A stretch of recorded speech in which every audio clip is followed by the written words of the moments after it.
Jumpa kembali di Caratronik Channel. Kali ini kita akan bahas mengenai materi peran, fungsi, dan tugas perawat ya, yang kaitannya dengan mata kuliah IPE untuk mengetahui batasan dari peran, fungsi, dan tugas perawat itu. Kita bahas mengenai peran, fungsi, dan tugas perawat ya. Nah, hari ini mungkin kita banyak cerita tentang profesi keperawatan karena di materi IPE ini saya diberikan tugas untuk mengajar tentang bagaimana sih peran, fungsi, dan tugas perawat ya. Jadi kalian sebagai tenaga farmasi atau apoteker nanti akan selalu bekerja bertim dengan tim medis lain ya, terutama dokter, kemudian perawat, bidan, dan tenaga medis yang lain. Jadi kali ini saya ditugaskan untuk memberikan materi terkait dengan batasan tugas perawat ya. Sebelum memulai untuk membahas tentang peran dan tugas perawat, jadi saya kenalkan dulu sedikit tentang profesi perawat ya. Nah, profesi perawat itu memiliki standar profesi. Jadi dikatakan kita profesi ya karena kita memiliki standar profesi ya.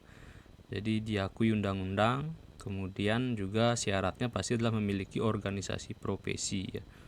Nah, kalau di perawat itu namanya Persatuan Perawat Nasional Indonesia yang disingkat menjadi PPNI ya.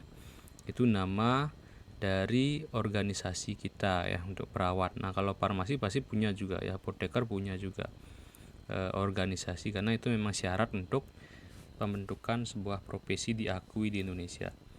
Kemudian karena profesi ya harus profesional, jadi semua tindakan itu berdasarkan evidence based practice ya. Jadi ada dasar-dasar teoritis ilmiahnya tindakan-tindakan yang kita lakukan ya. Kemudian yang dilakukan perawat itu adalah memberikan asuhan keperawatan kepada pasien ya. Sehingga kita punya standar asuhan keperawatan pada pasien ya.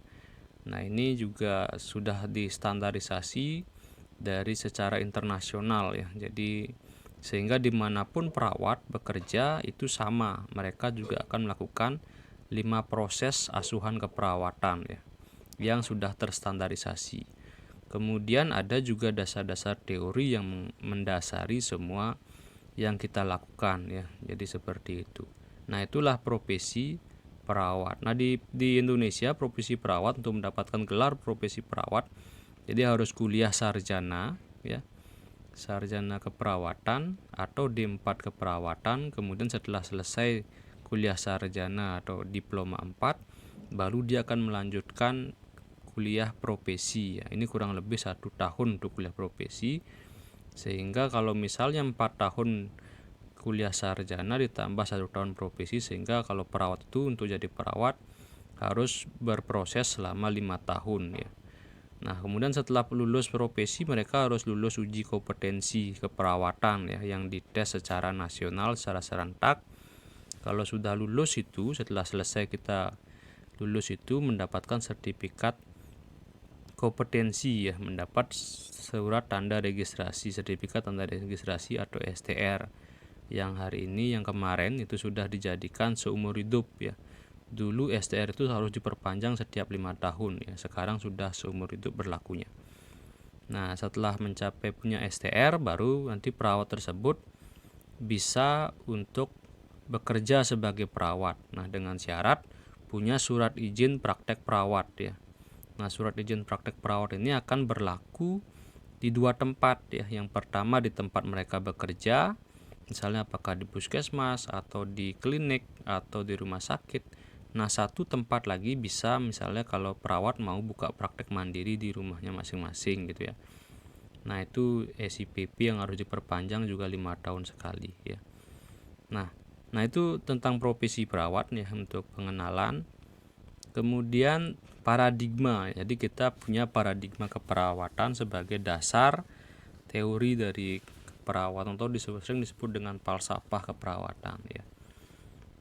Nah, dalam memandang manusia, jadi kita itu konsepnya adalah dalam paradigma dan falsafah keperawatan itu ada manusia, ada unsur manusia, kemudian ada unsur sehat sakit, ada lingkungan dan keperawatan. Nah, ini saling berkaitan ya.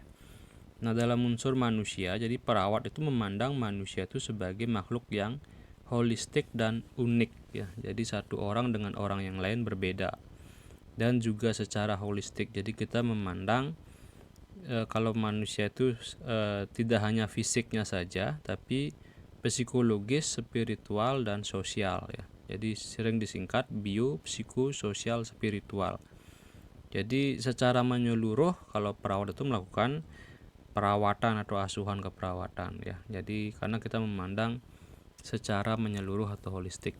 Kemudian kita mengakui bahwa setiap manusia itu unik. Nah, sehingga apapun diagnosa medisnya, walaupun sama, misalnya sama-sama kanker, sama-sama hipertensi, sama-sama stroke, sama-sama gagal ginjal, setiap manusia itu unik responnya dalam menghadapi penyakit masing-masing ya.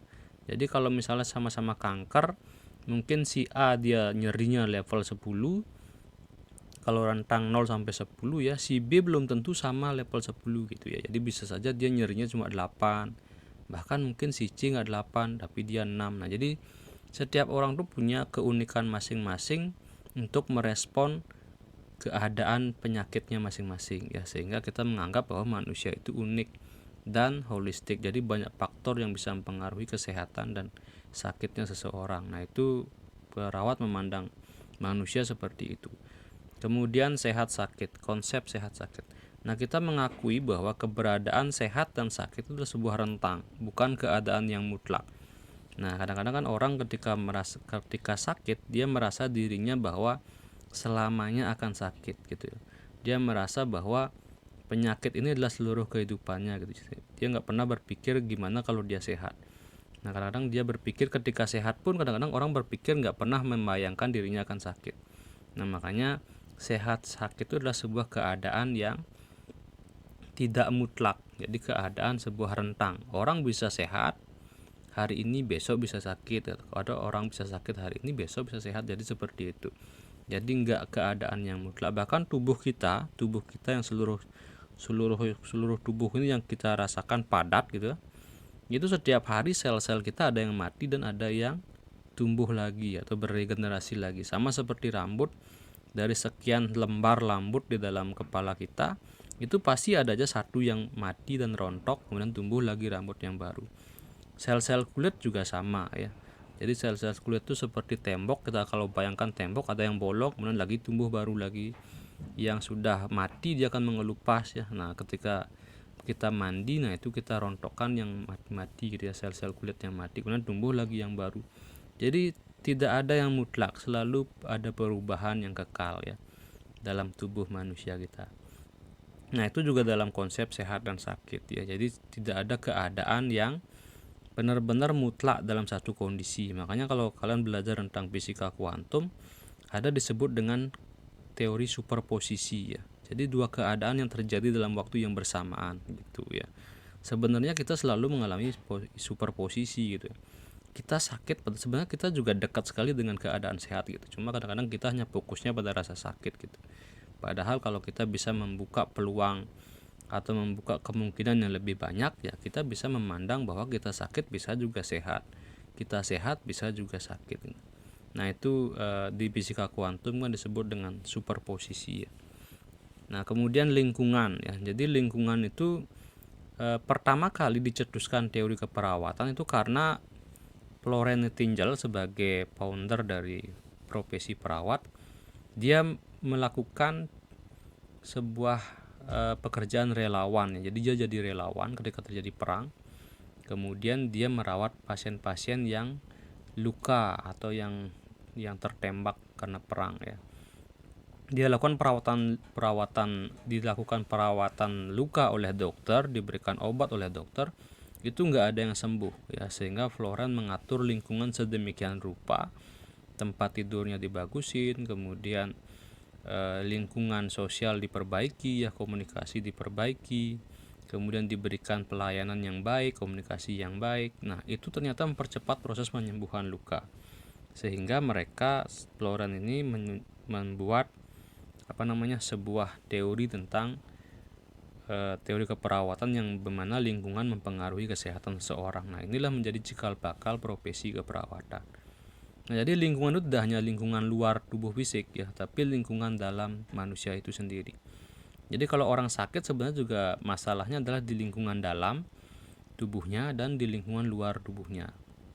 Lingkungan dalam tidak hanya fisik yang bisa kita lihat, tapi juga yang non fisik. Misalnya dia tipe orang yang emosional gitu ya, jadi mudah marah, kemudian mudah emosi, terpancing emosinya ya. Jadi jauh dari ketenangan dan kebahagiaan. Nah, itu yang menyebabkan seorang terjadi sakit ya.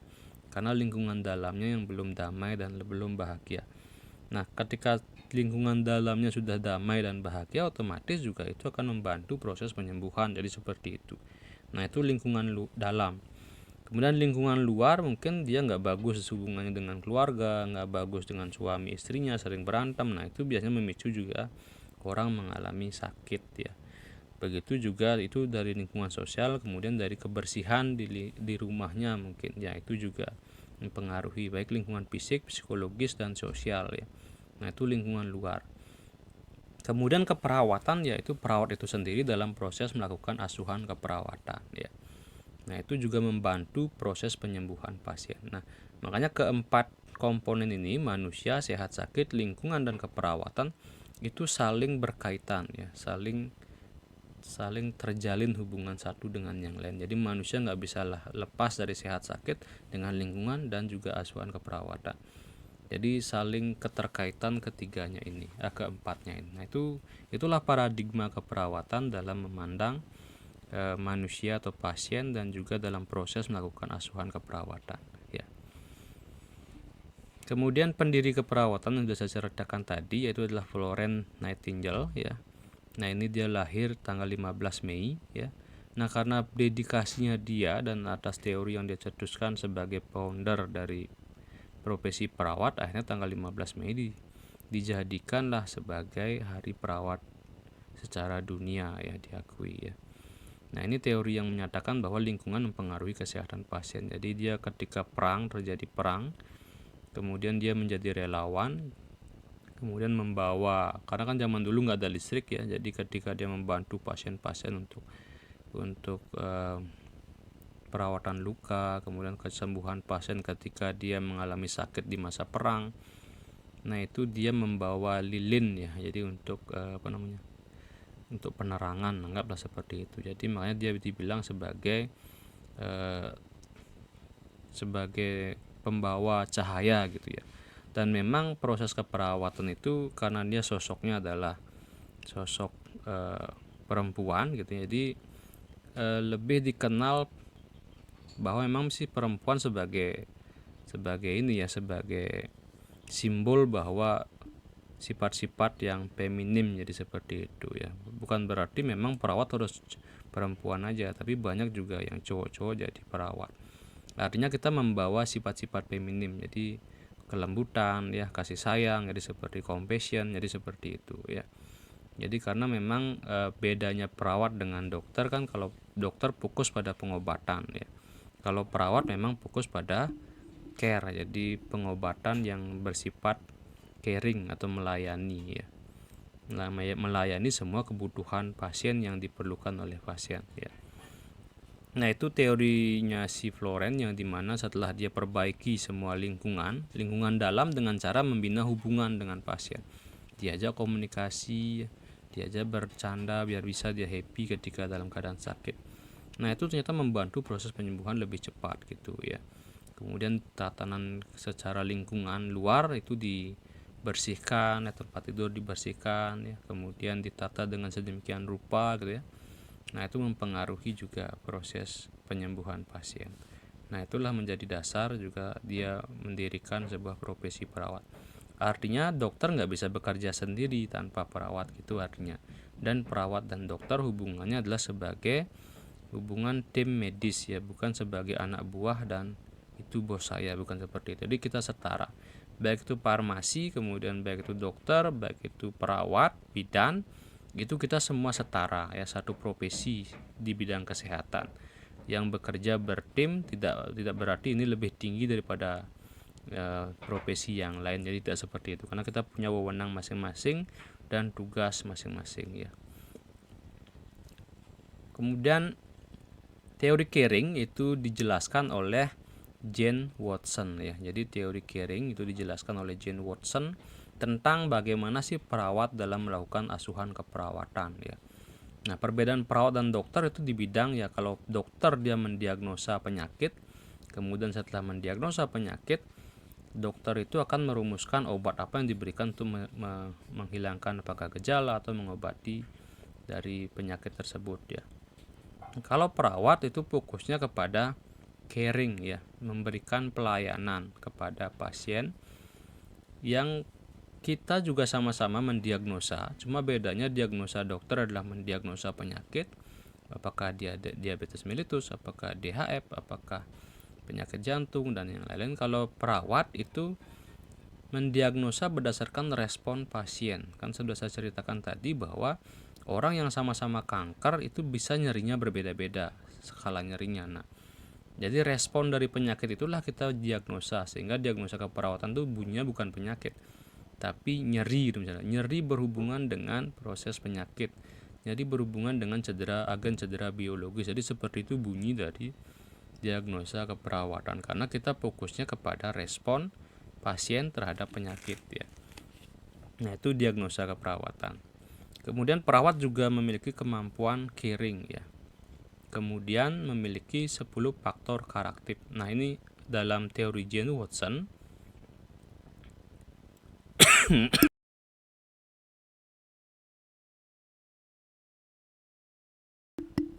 Ya, mohon maaf.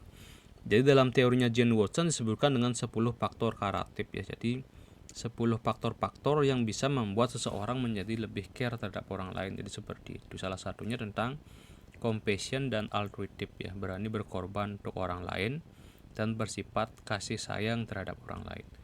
Kemudian caranya untuk menumbuhkan caring perawat dengan pasien adalah dengan cara membina hubungan transpersonal ya.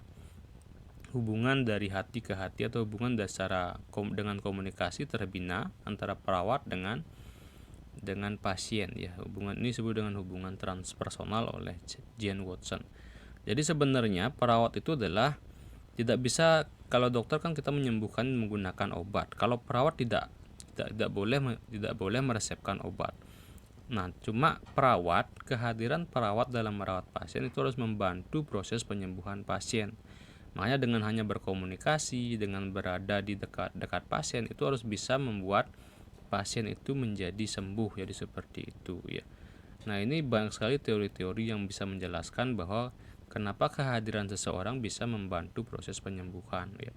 Nah, sama seperti seorang kakek yang merindukan cucunya. Jadi kakek yang mungkin selalu dekat dengan cucunya, tiba-tiba cucunya dibawa pergi keluar kota gitu misalnya di sekolah anaknya ya.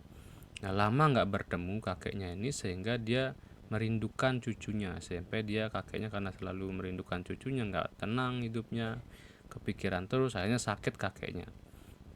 Nah, setelah dibawa pulang cucunya, ternyata kakeknya menjadi sembuh ya, menjadi happy lagi, menjadi bahagia bermain dengan cucunya, sehingga dia menjadi sembuh. Nah, jadi perawat tuh harus bisa seperti itu ya.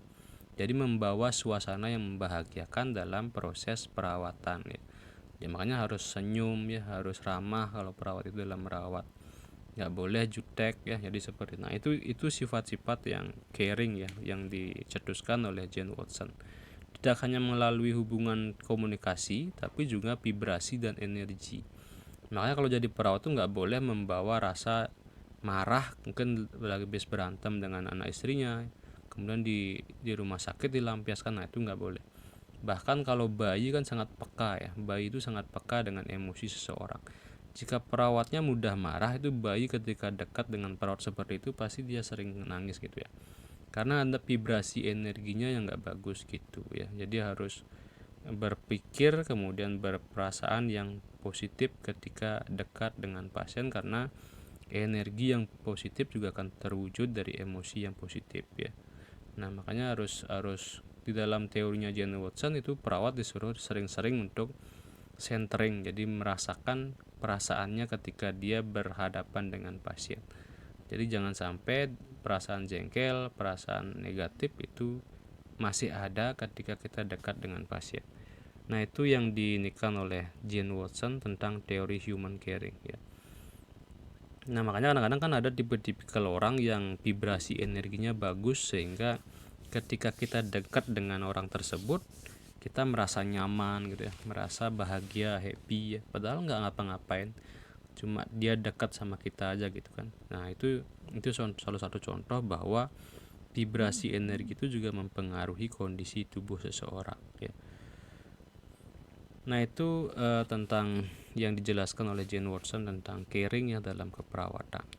Kemudian peran perawat ya. Peran perawat itu merupakan tingkah laku yang diharapkan oleh orang lain terhadap seorang sesuai dengan kedudukan dalam sistem ya.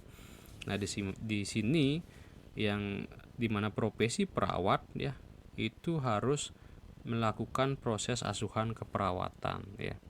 Jadi ketika pasien datang ke rumah sakit, jadi saya jelaskan dulu bahwa dalam proses keperawatan itu ada namanya 5 proses keperawatan. Yang pertama adalah pengkajian, yang kedua adalah mendiagnosa, yang ketiga melakukan intervensi dan perencanaan, yang keempat itu implementasi, yang kelima evaluasi. Jadi 5 hal ini dilakukan oleh perawat. Jadi begitu datang pasiennya, perawat mengkaji pasiennya, bagaimana keluhan pasien, apa yang dikeluhkan pasien ya, gejala-gejala apa ya, keluhan utamanya apa, kemudian baru kita lakukan pemeriksaan fisik dari ujung kepala sampai ujung kaki untuk mendapatkan data-data objektif dari keluhan utama pasien ya. Kemudian setelah dapat semua data pengkajian, baru kita rumuskan menjadi diagnosa. Nah, misalnya apakah nyeri ya, apakah kurang cairan, jadi seperti itu ya. Makanya fokus kita adalah ke respon pasien dari penyakit yang sudah diagnosa oleh dokter. Nah, setelah ketemu penyakitnya apa, diagnosanya sudah, baru dilakukan perencanaan apa yang akan kita lakukan terhadap pasien ini ya. Misalnya kalau nyeri ya berarti kita harus mengurangi nyeri dengan cara apa. Nah, tindakan mandiri bisa dengan cara memberikan misalnya terapi relaksasi, jadi itu bisa mandiri oleh perawat. Nah, yang tidak bisa mandiri adalah kita memerlukan obat. Nah, ini harus berkolaborasi dengan dokter yang meresepkan obat, kita yang membantu untuk melakukan tindakan pemberian obat. Nah, apakah dia memerlukan infus, jadi dokter yang meresepkan infus, kita juga membantu proses pemasangan infus. Nah, seperti itu proses keperawatan. Setelah dilakukan tindakan itu disebut dengan implementasi, baru kita evaluasi apakah nyerinya berkurang, apakah cairan sudah terpenuhi, dan yang lain-lain ya. Jadi seperti itu. Kemudian peran perawat itu menurut CHS ya tahun 1989 itu ada 7 ya. Jadi yang pertama pemberi asuhan keperawatan yang sudah saya ceritakan tadi, ada 5 proses. Kemudian advokat klien, jadi melindungi klien ya, jadi melindungi hak-hak klien, itu advokat. Kemudian fungsi dan peran perawat sebagai edukator, jadi memberikan edukasi terkait dengan penyakit yang dialami oleh pasien, kemudian juga hal-hal yang perlu diketahui oleh pasien ya. Kemudian koordinator ya, itu juga fungsi dan peran perawat. Kemudian kolaborator, konsultan, dan pembaharu. Nah, kita akan bahas satu-satu ini ya.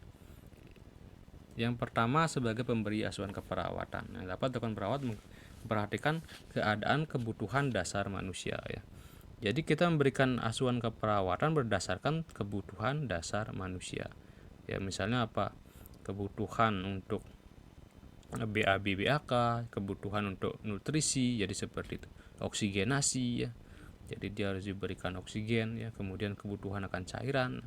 Jadi semua kebutuhan yang diperlukan oleh pasien ya. Nah, itu yang diberikan asuhan keperawatan. Makanya kita bilang proses keperawatan dari 5 proses itu pengkajian, kemudian diagnosa, kemudian intervensi dan implementasi dan evaluasi, itu berdasarkan dari respon pasien ya, berdasarkan respon pasien. Kalau dokter kan dia untuk mendiagnosa berdasarkan penyakitnya apa gitu ya. Kalau kita respon dari penyakit itu apa, jadi seperti itu. Kemudian pemberian asuhan keperawatan ini dilakukan dari yang sederhana sampai yang kompleks ya. Jadi yang sederhana yang bisa kita atasi secara mandiri oleh perawat itu sendiri, atau yang kompleks yang banyak sekali problemnya sehingga kita harus berkolaborasi dengan tim medis yang lain. Jadi seperti itu.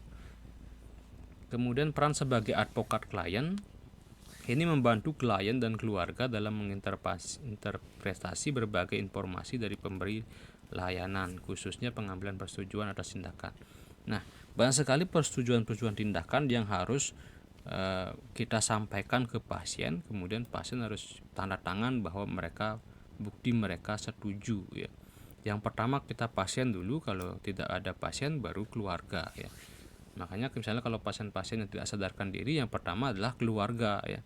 Keluarga yang terdekat, apakah suami istri, apakah bapak ibunya atau anaknya, itu yang akan tanda tangan menyetujui semua tindakan. Jadi seperti itu, biar tidak nanti kita disalahkan dalam melakukan tindakan ya. Nah, dijelaskan dulu tindakannya apa. Nah, misalnya contohnya pasien dengan gagal ginjal, kita didiagnosa oleh dokter gagal ginjal kronis, kemudian dokter memberikan saran untuk cuci darah misalnya gitu ya. Nah, ini kita nggak boleh langsung main cuci darah aja ya, walaupun pasiennya nggak sadar. Ini tetap harus ada persetujuan dari keluarga ya, untuk menandatangani bahwa keluarga setuju untuk melakukan tindakan cuci berdarah terhadap pasien tersebut. Nah, kadang-kadang kan di lapangan misalnya nih pasien-pasien yang gagal ginjal itu kadang-kadang pasien sendiri menolak untuk dilakukan cuci darah. Nah, ini kita harus mengedukasi. Nah, itu juga salah satu peran kita, mengedukasi biar mereka paham betul bagaimana cuci darah tersebut, biar nggak salah persepsi tentang cuci darah. Kan biasanya kalau orang menolak biasanya karena dia salah persepsi, mengira bahwa ketika cuci darah pasti meninggal gitu. Kadang-kadang berpikir seperti itu, ketakutan seperti itu yang muncul sehingga mereka takut untuk cuci darah. Nah, ini harus dijelaskan oleh perawat gitu ya. Jadi harus dijelaskan, setelah mereka jelas, paham, mengetahui, baru kita memberikan lembar persetujuan itu. Nah, setuju apa tidak, biar tidak nanti tujuan kita baik malah salah menyampaikan informasi, mereka nggak paham, akhirnya mereka nggak setuju untuk tindakan tersebut. Akhirnya apa yang terjadi ya, mereka pulang paksa, tiba-tiba di rumah meninggal gitu. Nah, itu yang tanggung jawab kita itu sebagai advokat ya, seperti itu kita harus memberikan, kalau bapak nggak setuju risikonya seperti ini, jadi dijelaskan semua ya. Jadi advokat dan edukator ini satu kesatuan sebenarnya ya. Nah, itu tugas dan peran seorang perawat ya. Kemudian berperan mempertahankan dan melindungi hak-hak pasien ya. Misalnya hak atas pelayanan sebaik-baiknya, informasi ya, tentang penyakitnya, hak atas privasi, hak untuk menentukan nasibnya sendiri, hak untuk menerima ganti rugi. Nah, ini harus kita lindungi ya, kita sebagai perawat ya. Nah, ini tugas perawat banyak sekali sebenarnya dalam hal ini ya.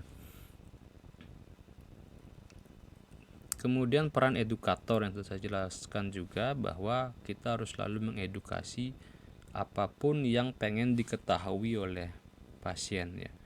Nah, makanya di dalam situasi seperti ini perawat harus paham betul ya, tentang proses penyakit, patofisiologi penyakit, anatomi fisiologi ya.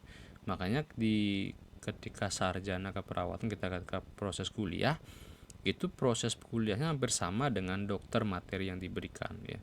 Hampir sama persis dengan yang sarjana kedokteran. Jadi memang kita harus memahami biar kita setara pemahamannya dengan dokter, sehingga ketika kita bertim, kalau pemahaman sama, kita bertim kan gampang jadinya untuk berdiskusi, membahas kasus pasien ya, bahkan berkomunikasi dengan bahasa-bahasa medis, karena kita sudah satu bahasa dan satu pemahaman tentang penyakit. Jadi seperti itu. Nah, kalau kita nggak paham tentang penyakit ya bagaimana kita menjalankan peran sebagai edukator. Nah, misalnya pasien harus diperiksa, cek darah rutin gitu ya, cek DL daily, labnya itu dicek darahnya. Kan di sana ada penjelasan, di dalam ada kode-kode, ada bahasa-bahasa BBC, RBC, jadi seperti itu. Nah, kita harus bisa menjelaskan kalau dia nanya, misalnya bagaimana hasil lab saya. Nah, kita harus bisa menjelaskan bagaimana hasilnya. Nah, misalnya kalau pasien anemia, yang mana yang disebut dengan hasil yang hemoglobin. Nah, berapa hemoglobinnya, jadi seperti itu. Nah, itu kadang-kadang pasien nanya seperti itu, dan kita harus bisa menjelaskan kepada pasien hasil interpretasi lab, walaupun mungkin itu tugasnya petugas lab yang harusnya tahu hasil-hasil lab ya. Tapi kita juga sebagai perawat harus paham juga hasil interpretasi lab, sehingga kita bisa memberikan edukasi mengenai hasil-hasil lab yang sudah didapatkan. Kemudian peran koordinator ya. Peran ini dengan mengarahkan, merencanakan, serta mengorganisasi pelayanan kesehatan dan tim kesehatan sehingga pelayanan kesehatan dapat terarah ya. Jadi di dalam ruangan perawatan ya itu pasti dikepalai oleh kepala ruangan, yang mana kepala ruangan adalah seorang perawat pastinya. Kemudian dalam struktur kerja di perawat itu pasti ada shift ya, shift pagi, shift siang, kemudian shift malam. Nah, yang jaga pagi, jaga siang, jaga malam ini harus saling berkoordinasi nih ya. Kemudian di dalam tim itu, tim masing-masing shift itu harus diketuai oleh ketua tim ya, ketua tim. Kemudian ada perawat-perawat pelaksana. Nah, peran koordinator ini dilakukan oleh ketua tim biasanya ya. Jadi makanya kalau di ruangan rawat, kalau misalnya ada yang D3 keperawatan, ada yang masih S1 saja belum profesi, itu dia hanya menjadi tenaga perawat pelaksana ya. Kalau yang sudah profesi nurse, nah itu biasanya dia udah jadi ketua tim biasanya. Karena dia punya peran koordinator ya. Jadi dia mengkoordinasikan semua yang harus dilakukan ya. Walaupun bukan berarti perawat pelaksana nggak melakukan peran koordinasi, dia juga melakukan peran koordinasi ya, dengan misalnya sesama perawat pelaksana ya, yang jaga pagi dengan yang jaga siang, yang jaga siang dengan yang jaga malam gitu ya, harus selalu dikoordinasikan. Makanya di dalam setiap akhir dari shift, misalnya yang mau jaga pagi pulang kemudian diganti oleh jaga siang, mereka pasti akan melakukan koordinasi ya, makanya disebut dengan timbang terima ya. Jadi timbang terima apa yang sudah dilakukan di shift pagi itu harus dikomunikasikan kepada perawat yang tugas shift siang gitu ya. Nah, jadi ini sudah dilakukan, nanti tolong siang tinggal cek lab aja ya. Oh, tinggal siang nanti tolong dibawa pasiennya ke ruangan ronsen atau bawa pasiennya ke ruang CT scan. Nah, apa yang sudah dilakukan dicatat juga di rekam medis. Yang apa yang akan dilaksanakan direncanakan juga tercatat di rekam medis. Nah, kalau jadi dengan dua pendekatan dalam melakukan koordinasi, tertulis dan dikomunikasikan, jadi seperti itu. Nah, dalam bekerja bertim ya kita ini penting sekali ya. Jadi mengkoordinir dan berkomunikasi untuk koordinasi terkait dengan apa yang kita rencanakan, apa yang dokter rencanakan, dan apa-apa yang kita perlukan, yang kita perlu diskusi dengan satu tim untuk menangani masalah kesehatan pada pasien tersebut ya. Nah, kadang-kadang kita di waktu-waktu tertentu mungkin kalau ada banyak masalah pada pasiennya, banyak diagnosa, dan mungkin dirawatnya lama, lebih dari 10 hari, yang harusnya mungkin 10 hari sudah sesuai dengan pathway, clinical pathway harus sudah sembuh gitu, tapi kok lebih dari 10 hari. Nah, itu biasanya kita akan mengadakan yang namanya perawat mengadakan ronde keperawatan ya. Ronde keperawatan ini akan mengundang semua tim ya, tim medis, baik dokter umum, dokter spesialis, kemudian ahli gizi ya, dan juga mengundang tenaga farmasi atau apoteker. Nah, mereka akan berdiskusi bersama untuk membahas kasus pada pasien tersebut. Kenapa mereka melebihi dari clinical pathway yang harusnya 10 hari sudah sembuh. Nah, itu dibahas di sana ya. Atau misalnya sudah di satu diagnosa selesai, nambah lagi diagnosa yang lain gitu, komplikasi-komplikasi muncul. Nah, ini harus dirembukan bersama. Nah, itu di dalam yang disebut dengan ronde keperawatan prosesnya ya. Nah, itu peran koordinator. Kemudian peran kolaborator, yaitu peran perawat dalam bekerja sama dengan tim kesehatan dengan upaya mengidentifikasi peran keperawatan yang diperlukan, termasuk diskusi dan tukar pendapat. Nah, ini juga yang saya tadi jelaskan ya, koordinasi dan kolaborator. Jadi nggak bisa perawat itu bekerja sendiri ya tanpa tim medis yang lain ya, dalam memberikan obat. Walaupun di rumah sakit kan kadang-kadang rumah sakit itu menerapkan yang namanya sentralisasi obat. Jadi perawat memberikan obat ketika memang si pasien harus minum obat gitu ya. Jadi misalnya nih obat apa diberikan 3x1 misalnya. Semua obat akan ditaruh di sebuah tempat khusus ya, semua obat yang ada di pasien. Kemudian ketika jadwal yang dia harus minum obat baru diberikan ke pasien. Jadi seperti itu kalau disebut dengan sentralisasi obat. Ya, kalau zaman dulu kan semua obat ditaruh di pasien kan gitu ya, ditaruh di pasien. Kadang-kadang perawatnya lupa ngasih obat, nah gitu.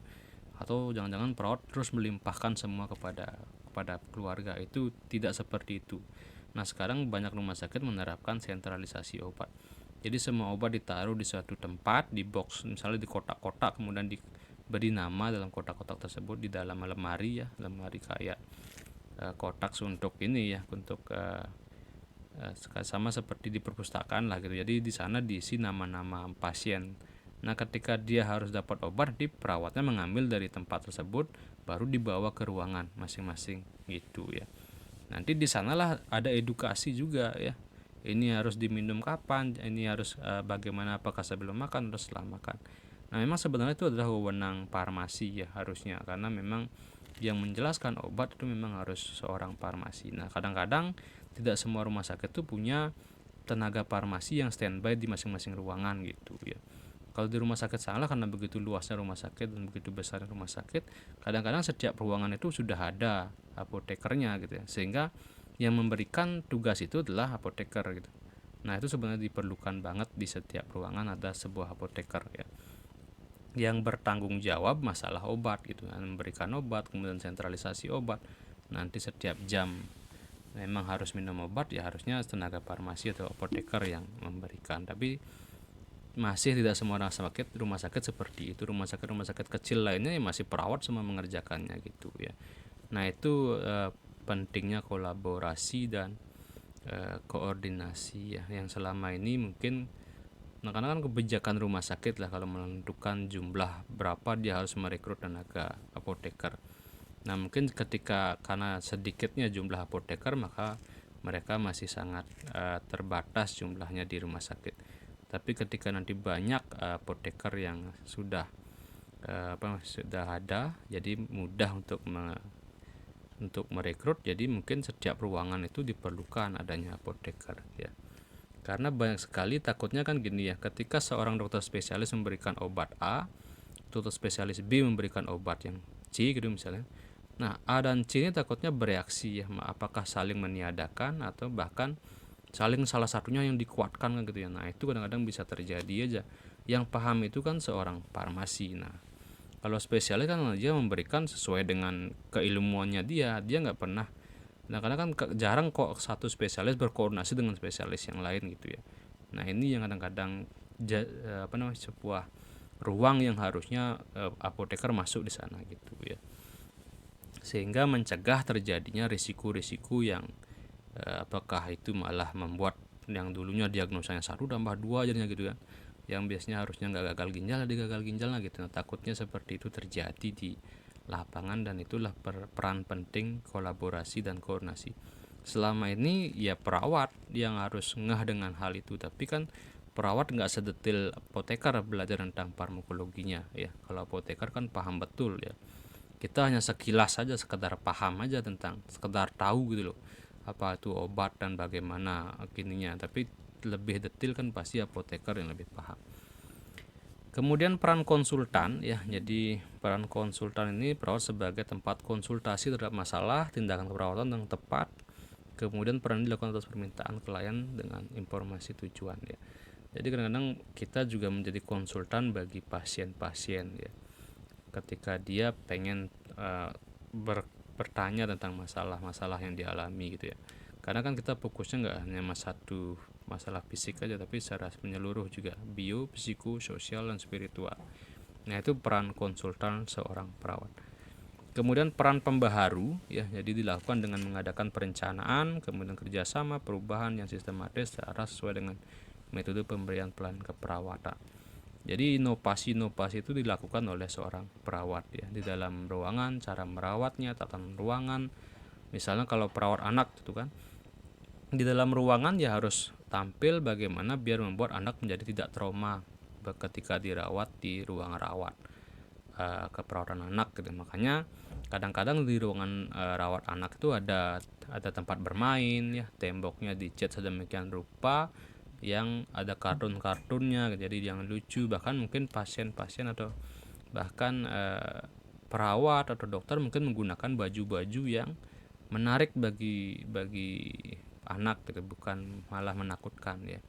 Misalnya kalau harusnya pakai bagian putih, mungkin ketika masuk di ruangan perawatan anak ya disuruh ganti pakai baju-baju yang yang biasa, yang artinya yang mungkin bila perlu yang mencirikan karakter-karakter kartun ya, seperti itu. Nah, itu peran pembaharu yang bisa dilakukan oleh seorang perawat di dalam ruangan rawat inapnya masing-masing ya. Kemudian peran perawat menurut hasil Loknas keperawatan itu yang pertama sebagai pelaksana pelayanan keperawatan, kemudian sebagai pengelola dan pelayanan institusi keperawatan, kemudian pendidik dalam keperawatan, kemudian peneliti dan pengembang pelayanan keperawatan ya. Jadi itu juga perannya. Kemudian fungsinya adalah sebagai pekerjaan yang dilakukan sesuai dengan perannya ya. Fungsi dapat berubah sesuai dengan keadaan yang ada. Nah, fungsi perawat itu bisa dibagi 3 ya, sebagian besar ada fungsi independen, fungsi dependen, dan fungsi interdependen ya. Nah, apa itu masing-masing fungsi ini kita jelaskan satu-satu. Yang fungsi independen itu adalah fungsi mandiri dan tidak bergantung pada orang lain ya. Artinya tindakan-tindakan keperawatan yang bisa dilakukan secara mandiri oleh perawat ya. Misalnya ya pasti pemenuhan kebutuhan dasar manusia. Misalnya perawatan luka, kadang-kadang kemudian pasien mau BAB ya, pasien mau BAB itu buang air besar ya, atau mau buang air kecil. Nah, ketika mereka nggak mampu melakukan secara mandiri, dia harus total bed rest atau total tidur di dalam tempat tidur. Misalnya contoh-contoh pada pasien-pasien yang dirawat di ruangan ICU ya, intensive care unit, atau di ICU ya. Jadi pada pasien-pasien penyakit jantung ya, jadi mereka harus tiduran, nggak boleh duduk pun nggak boleh kalau pasien-pasien gagal jantung ya, karena itu akan menambah beban kerja jantung sehingga bisa mengalami sirkulasi darah ke seluruh tubuh nggak bagus ya, sehingga bisa menyebabkan pingsan atau jatuh pasiennya gitu. Makanya dia harus total bed rest pada pasien-pasien itu, sehingga ketika BAB pun akan dibantu oleh perawat, BAK pun dibantu juga, atau bahkan menggunakan alat yang namanya kateter ya, kateterisasi. Jadi dia langsung di bag kantong untuk urin ya, masuk urinnya.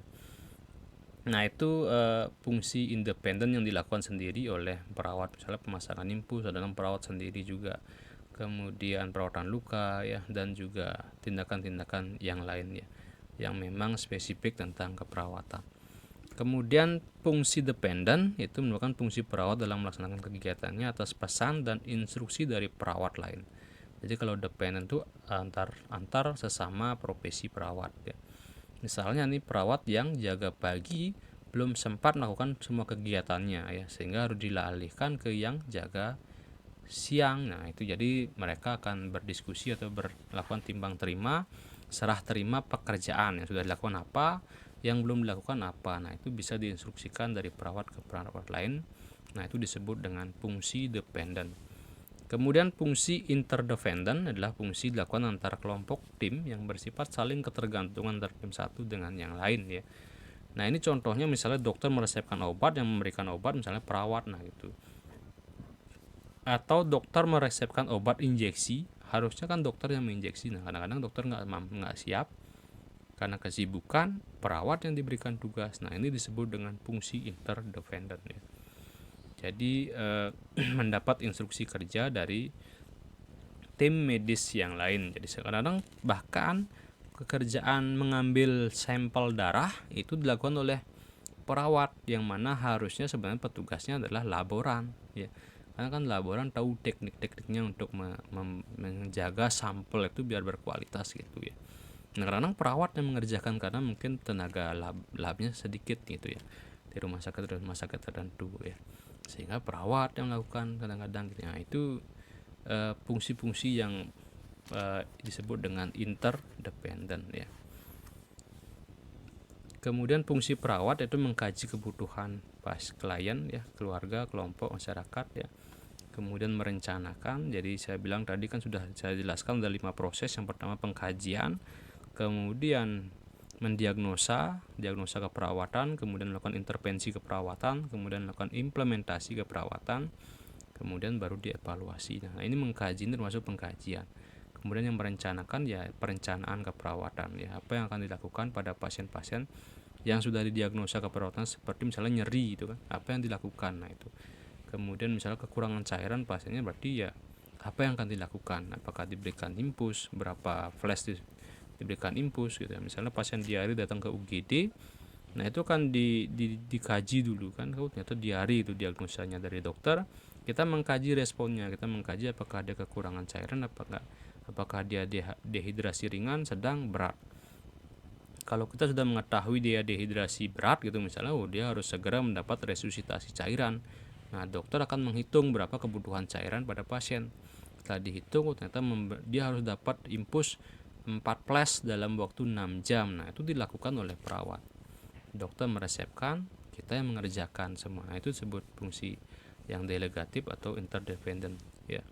Nah, ini kita yang merencanakan, kemudian juga melakukan tindakan. Kemudian melaksanakan rencana, kemudian mengevaluasi hasil setelah diberikan cairan infus selama 6 jam diguyur ya, kemudian atau disebut dengan resusitasi. Kita cek apakah sudah dapat kencing pasiennya, atau kita tunggu kulitnya sudah mulai elastis, apakah mukosa bibirnya sudah mulai basah, tanda dehidrasi sudah mulai berkurang. Nah, itu kita evaluasi. Kemudian baru kita tulis semuanya yang sudah kita lakukan, berapa kita berikan infus ya, berapa tetes per menit, berapa flash yang habis, itu direkam ditulis di dalam rekam medis pasien ya. Ya, jadi seperti itu ya, jadi fungsi perawat. Kemudian berperan serta dalam melaksanakan penyuluhan ya, kita berikan edukasi kerjasama dengan tim medis lain ya. Kemudian mengelola perawatan klien yang berperan sebagai ketua tim ya, jadi ada ketua tim dalam proses perawatan dan ada perawat pelaksana ya.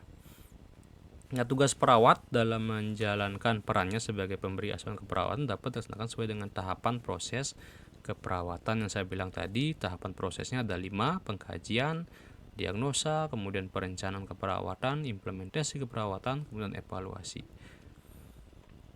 Kemudian tugas perawat sesuai dengan fungsinya menurut Loknas Keperawatan tahun 83, itu fungsi pengkaji kebutuhan klien ya. Jadi mengumpulkan data ya, data subjektif dengan wawancara dan data objektif dari hasil-hasil lab dan pengkajian fisik, kemudian menganalisa dan menginterpretasikan data ya, untuk dapat dirumuskan menjadi diagnosa keperawatan. Jadi seperti itu. Kemudian fungsi merencanakan tindakan keperawatan, mengembangkan rencana tindakan keperawatan.